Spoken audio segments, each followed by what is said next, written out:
Hello students, आज के इस वीडियो में जो हम टॉपिक डिस्कस करने जा रहे हैं वो ऑलरेडी बोर्ड पर लिखा हुआ है। दैट इज अंकगणितीय परिकलनों के परिणामों में अनिश्चितता निर्धारित करने के नियम।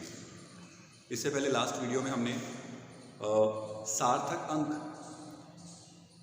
परिणाम में कितने सार्थक अंक रखे जाएं इस विषय पर हमने डिस्कस किया था, परंतु आज के इस वीडियो में हम अनिश्चितता का डिस्कशन कर रहे हैं कि परिणाम में अनिश्चितता कितनी रखी जाएगी, कितने सार्थक अंकों तक रखी जाएगी।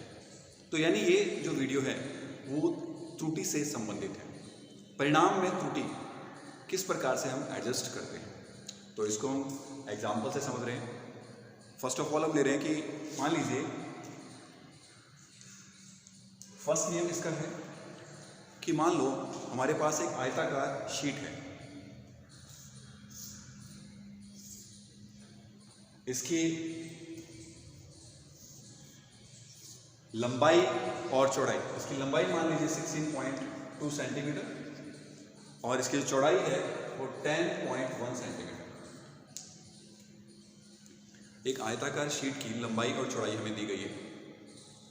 लंबाई है 16.2 सेंटीमीटर, 16.2 सेंटीमीटर और इसकी जो चौड़ाई है वो 10.1 सेंटीमीटर है। इन दोनों में सार्थक अंकों की संख्या कितनी है? 16.2 में सार्थक अंक है 3, 10.1 में सार्थक अंक है 3। अब दशमलव के बाद यहाँ पर एक अंक है, यहाँ भी एक अंक है। तो हम यहाँ अनिश्चितता के पदों में अगर इनको व्यक्त करें तो ये 16.2 प्लस माइनस 0.1 सेंटीमीटर होगा। यानी जो यथार्थता है, यथार्थता की सीमा क्या हो सकती है इसकी, तो उसके लिए हम अनिश्चितता को प्लस माइनस करते हुए इसे रिप्रेजेंट करते हैं। दशमलव के बाद 0.2 है तो इसमें जो अनिश्चितता होगी वो प्लस माइनस 0.1 होगी। यहाँ 0.1 है तो यहाँ अनिश्चितता प्लस माइनस 0.1 होगी। अगर हम लिखते 8.9 तो इसके लिए भी अनिश्चितता 0.1,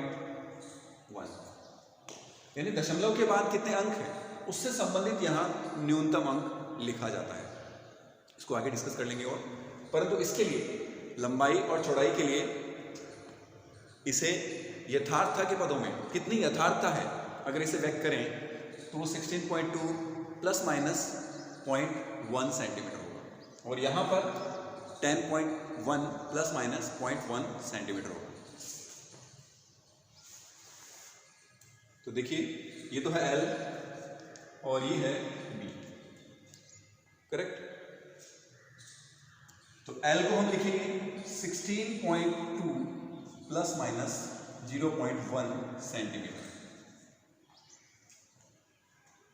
क्योंकि ये दशमलव के एक अंक तक मापा गया मान। तो यथार्थता के पदों में 0.1 सेंटीमीटर लिखा जाएगा, करेक्ट।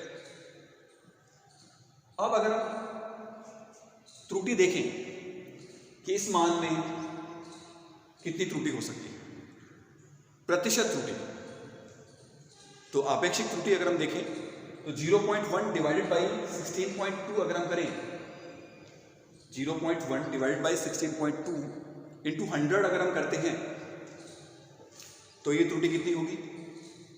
देखिए अब इसको आप लिख सकते हैं 16.2 सेंटीमीटर प्लस माइनस, देखिए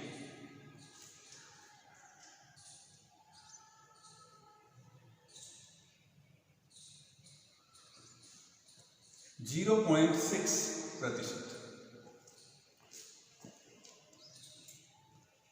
ये मान कहां से निकाला है हमने? ये है आपेक्षिक त्रुटि या निरपेक्ष त्रुटि। त्रुटि कितनी हो सकती है? 0.1 divided by 16.2, 0.1 divided by 16.2 into 100, तो ये मान आएगा 0.6। इसको अगर हम हल करते हैं तो ये वैल्यू प्राप्त होगी 0.6, यानी 16.2 में जो आपेक्षिक त्रुटि है दैट इज 0.6%, और मात्रक आप पहले लिखेंगे तो 16.2 सेंटीमीटर प्लस माइनस 0.6 परसेंटेज। इसी प्रकार हम चौड़ाई को लिखें, ये कितना है 10.1 सेंटीमीटर, तो इसको हम लिखेंगे b equals to 10.1 centimetre.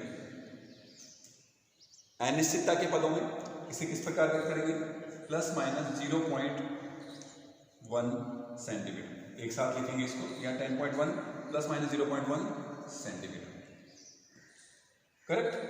10.1 plus minus 0.1 centimetre, ये दोनों मिलके सेंटीमीटर को व्यक्त करते हैं, यानी यहां पर आप ब्रैकेट लगा सकते हैं एक तरह से, करेक्ट। अब हम ये देखना चाह रहे हैं कि 0.1 10.1 का कितना परसेंटेज है। आपेक्षिक त्रुटि के लिए त्रुटि डिवाइडेड बाई मूल मान गुणा 100, आपेक्षिक त्रुटि निकालने का ये तरीका है। प्रतिशत आपेक्षिक त्रुटि हम इस प्रकार से ज्ञात करते हैं, तो 0.1 को अगर हम 10.1 से भाग दें और इसे गुणा करें 100 से, तो ये इसका 1% होता है। 10.1 का 1% है 0.1, तो देखिए, तो 10.1 सेंटीमीटर कितनी त्रुटि है इसमें, प्लस माइनस 1%। क्लियर है। यहां हम एक आयताकार शीट का एग्जांपल ले रहे हैं, यानी हम जब कैलकुलेशन करेंगे तो किस प्रकार से त्रुटियों को संयोजित करेंगे, एक एग्जांपल्स के माध्यम से हम समझ रहे हैं। तो देखिए, लंबाई को हमने प्रतिशत त्रुटि के रूप में लिख दिया, चौड़ाई को हमने आपेक्षिक प्रतिशत त्रुटि के रूप में व्यक्त कर दिया। अब हम देखना चाहते हैं इसका जो क्षेत्रफल है उसमें त्रुटि कितनी होगी। ऑलरेडी हम पढ़ चुके हैं, जब दो संख्याओं का गुणा करते हैं तो उनकी आपेक्षिक त्रुटियों का योग होता है, delta A upon A plus delta B upon B. गुणनफल और भागफल में आपेक्षिक त्रुटियों का योगफल होता है। तो यहां पर हम क्या करने जा रहे हैं, दोनों का गुणनफल, क्योंकि आयत का जो क्षेत्रफल होता है वो क्या होता है, लंबाई गुणा चौड़ाई। तो लंबाई गुणा चौड़ाई से हम देखते हैं कितना क्षेत्रफल प्राप्त हो रहा है और कितनी त्रुटि क्या होगी, ऐड होगी। यहाँ पर 1% है, यहाँ 0.6% है, तो L और B हम करेंगे, दोनों का मल्टीप्लिकेशन करेंगे, तो उस केस में इसका मान होगा 1.6, और इन दोनों का गुणा कर देंगे, इन दोनों का मल्टीप्लिकेशन कर देंगे, तो क्षेत्रफल निकालते हैं।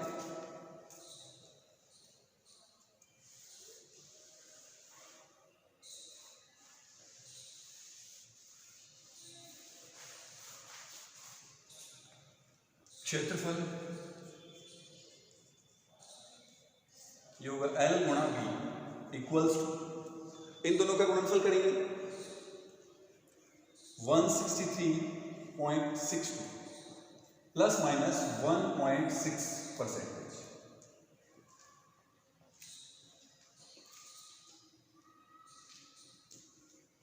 देखिए, हमने L का और B का गुणनफल किया, मूल मानों का गुणनफल होगा और त्रुटियों का योग होगा।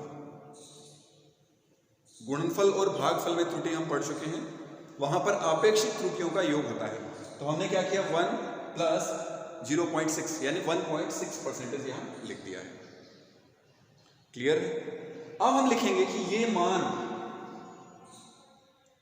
इसका कितना परसेंट है, 1.6, यहां आप सेंटीमीटर लगा सकते हैं, ये सेंटीमीटर है, 163.62 सेंटीमीटर प्लस माइनस 1.6%, यानी इस मान में कितने प्रतिशत त्रुटि है, 1.6। तो इसका 1.6 निकालकर हम इसके साथ लिख दें। देखिए,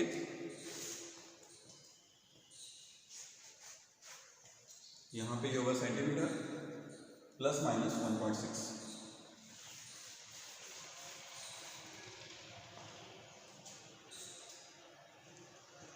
इसको लिखेंगे हम 163.62 प्लस माइनस 2.6 सेंटीमीटर। इस तरह आप देख सकते हैं, ये है क्षेत्रफल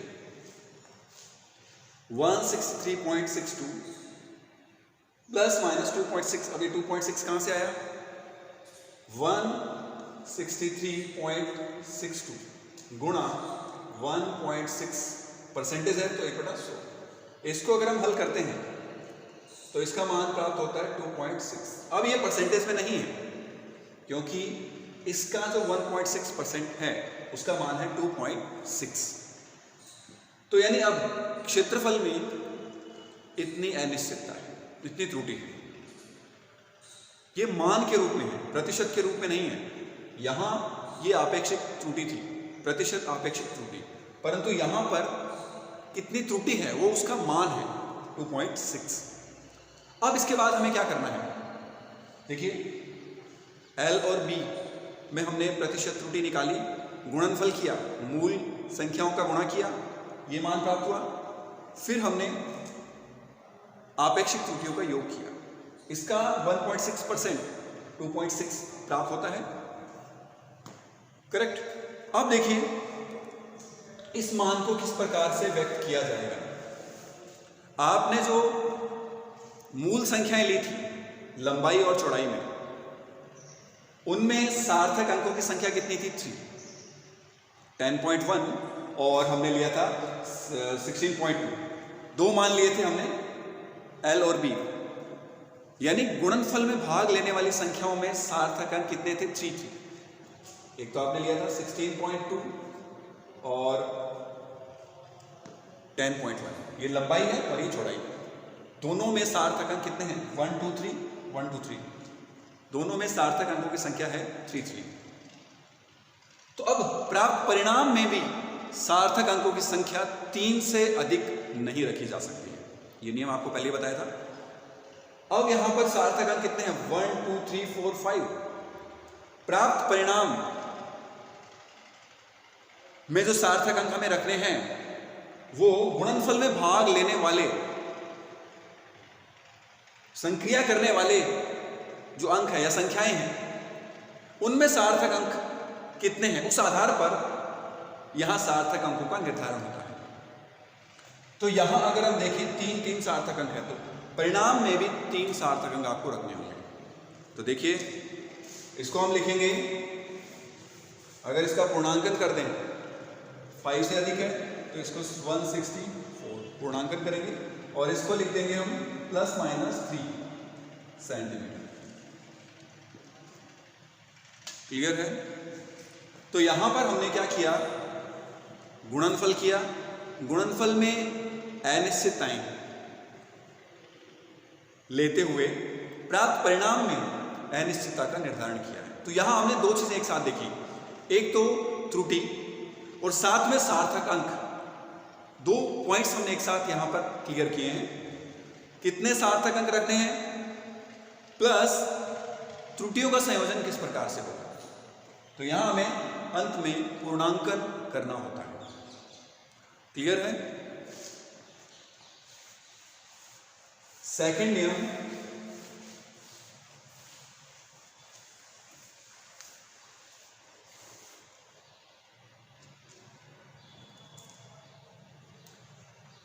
अब इसमें हम जो इसका दूसरा नियम है उसका अध्ययन कर रहे हैं।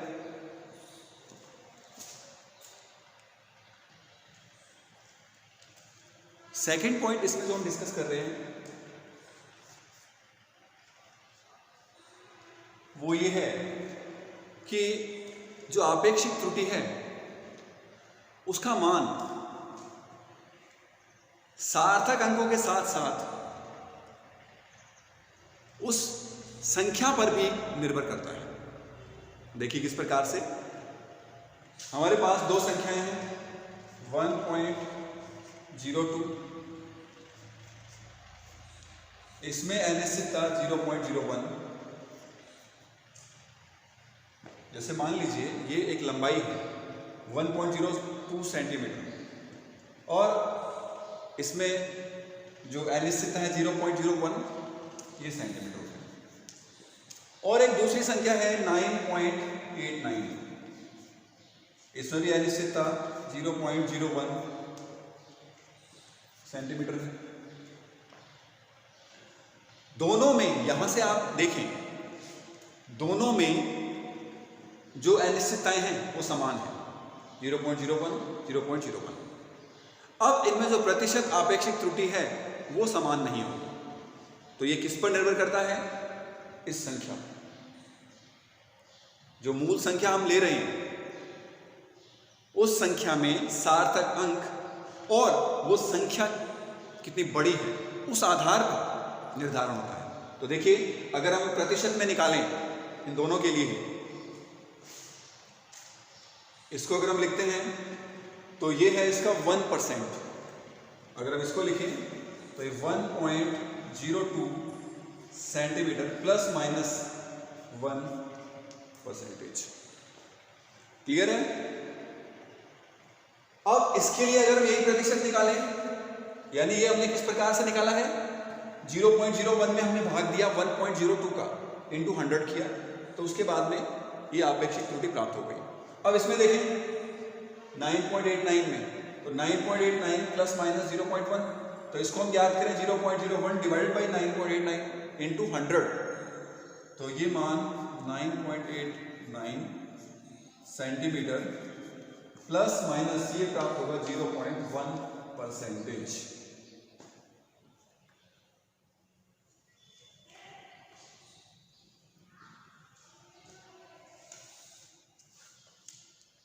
क्लियर है? ये तो है 0.1%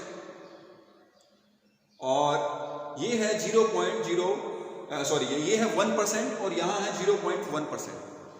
जो आपेक्षिक त्रुटि है, प्रतिशत आपेक्षिक त्रुटि है, इस संख्या में अलग है, इस संख्या में अलग है, परंतु दोनों के मानों में जो अनिश्चितता है वो समान है। लेकिन प्रतिशत त्रुटि आप देखेंगे किस पर निर्भर करता है? इस संख्या। तो सार्थक अंकों के साथ साथ जो आपेक्षिक त्रुटि है वो इस संख्या पर भी निर्भर करती है। तो इस रूल 2 में हमने ये समझा है।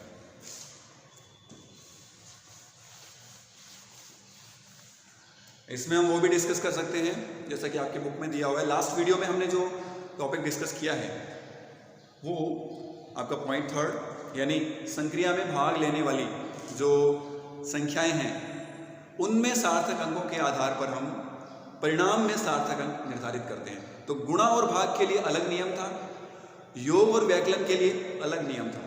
तो इनको हम ऑलरेडी डिस्कस कर चुके हैं, तो वो हम यहाँ डिस्कस नहीं कर रहे। तो इसके लिए आप जो लास्ट वीडियो था वो वॉच कर सकते हैं। अब इसमें last very important point,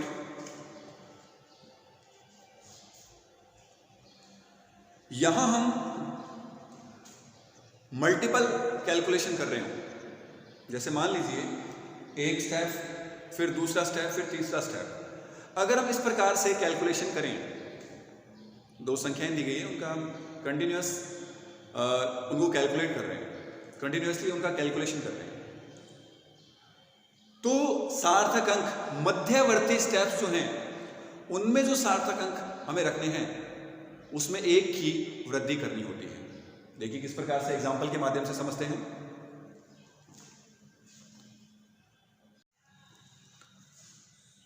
third point है, उसमें देखिए हम क्या समझने जा रहे हैं। मल्टीपल स्टेप में अगर कैलकुलेशन हो तो मध्यवर्ती जो परिणाम प्राप्त हो रहे हैं उसमें हमें सार्थक अंकों की संख्या एक बढ़ा देनी चाहिए। देखिए किस प्रकार से, हमारे पास एक संख्या है 9.58। अगर हम इसका व्युत्क्रम करें, व्युत्क्रम यानी कि देखिए एक से भाग में, एक में भाग दें इसे 1.9.58, 1 डिवाइड बाई 9.58 यानी 9.58 का व्युत्क्रम, और इसको हम यहां 3 सार्थक अंकों तक पूर्णांकित करके लिखें, जैसे इस प्रकार से 0.104 है। अगर आप 1/9.58 लिखें तो इसको हम पूर्णांकित कर 3 सार्थक अंकों में विभाजित करके लिखें तो इसका मान ये प्राप्त होता है। यानी यहां हमने इसको इसके अनुसार सार्थक अंकों में विभाजित कर दिया, तो ये 0.104। अब हम इसका व्युत्क्रम लें। अब अगर हम इसका व्युत्क्रम लेते हैं 0.0104 तो इसका मान प्राप्त होगा 9.62 और प्राप्त कितना होना चाहिए था 9.58 क्योंकि 1/x। अब इसका हम व्युत्क्रम लें तो पुनः मान x ही प्राप्त होना चाहिए, परंतु यहां क्या प्राप्त हो रहा है 9.58। तो यहां नियम क्या बना रखा है हमने कि मध्यवर्ती जो स्टेप है, जैसे आप इसका व्युत्क्रम करके फिर पुनः व्युत्क्रम कर रहे हैं यानी मल्टीपल स्टेप्स में कैलकुलेशन कर रहे हैं। तो पहले इसका व्युत्क्रम किया तो इसका मान था एक्चुअल में 0.1044। अगर हम यहां 0.144 लें तो उस केस में व्युत्क्रम लिया जाए। अब इसका व्युत्क्रम लें तो ये 9.58 ही प्राप्त होगा जो कि यहां दिया हुआ है। इसका व्युत्क्रम करके हम पूर्णांकित करें तो 9.58 प्राप्त होता है। तो यहां पर यह बताने की कोशिश की गई है कि अगर बहुपदीय